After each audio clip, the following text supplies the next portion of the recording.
ताजमहल या तजोमहल क्या है ताजमहल के 22 कमरों का रहस्य? क्या ताजमहल में सच में हिंदू देवी देवताओं की मूर्तियां हैं? क्या ताजमहल पहले तजोमहल था? लखनऊ बेंच ने ताजमहल की याचिका को खारिज क्यों कर दिया? आइए जानते हैं इस वीडियो में। उससे पहले अगर आप हमारे चैनल पर नए हैं तो चैनल को सब्सक्राइब जरूर करें। भारत की विभिन्न सभ्यता हमारे देश की खूबसूरती को बखूबी बयान करती है। हालांकि हर सभ्यता का लंबा इतिहास रहा है, पर आज भी उन सभ्यता द्वारा बनवाए गए कई ऐसे मशहूर और पुराने मकबरे स्मारक मौजूद है जिन्हें देखा जाना चाहिए।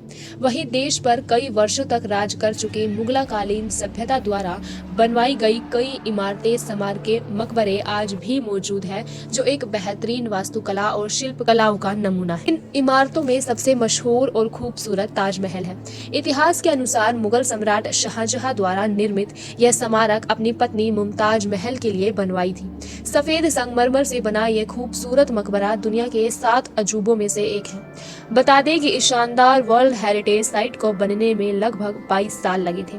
कहा जाता है कि संगमरमर से बना ताजमहल मुख्य तौर पर इस्लामी, तुर्की और फारसी वास्तुशिल्प कलाओं का प्रतिनिधित्व करता है। इस खूबसूरत मकबरे का निर्माण मुगल सम्राट शाहजहां ने 1632 में किया था, लेकिन यह मकबरा 1643 में बनकर तैयार हुआ। बता दें कि यह मकबरा 17 हेक्टेयर मतलब 42 एकड़ जगह पर फैला हुआ है, जिसमें से एक मस्जिद और एक गेस्ट हाउस भी है।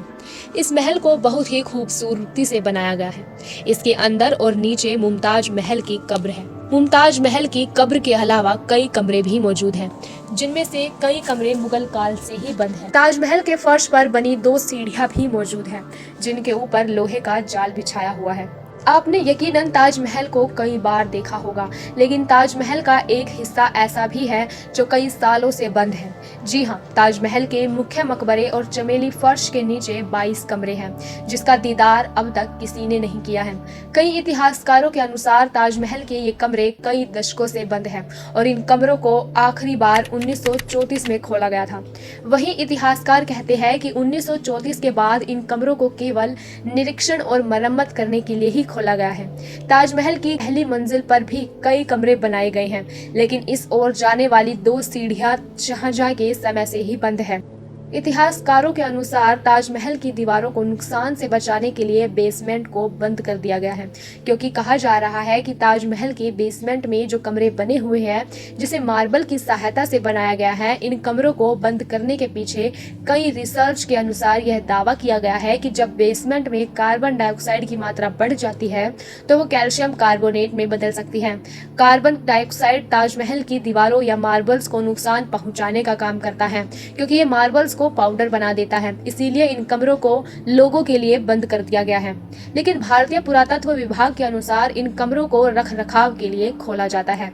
इन बंद कमरों को लेकर भारतीय पुरातत्व सर्वेक्षण ने हाल ही में 2 स्थानों की तस्वीरें जारी की है, जहां आगरा में ताजमहल की नदी के किनारे बंद भूमिगत कमरों के रख रखाव का काम किया गया था।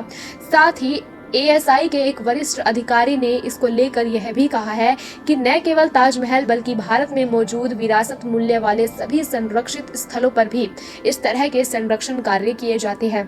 हालांकि इसको लेकर कई तरह के विवाद खड़े हो गए हैं। कई इतिहासकारों का मानना है कि इन बंद कमरों में कई हिंदू मूर्तियां और शिलालेख मौजूद हैं। इसीलिए याचिकाकर्ता ने भारतीय पुरातत्व सर्वेक्षण को इजाजत मांगी है कि वे ताजमहल के अंदर 22 कमरे खोले, जिससे ये मालूम चल सके कि वहाँ हिंदू मूर्तियां और शिलालेख है या फिर नहीं।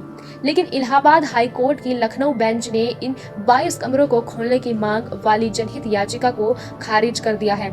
इलाहाबाद हाई कोर्ट की लखनऊ बेंच ने ये कहकर याचिका खारिज कर दी कि हम यहाँ इसीलिए नहीं बैठे हैं कि किस सब्जेक्ट पर रिसर्च होनी चाहिए और किस पर नहीं। ये मामला कोर्ट के बाहर का है, इसे इतिहासकारों पर ही छोड़ देना चाहिए। दोस्तों, आपको क्या लगता है कमेंट में जरूर बताएं।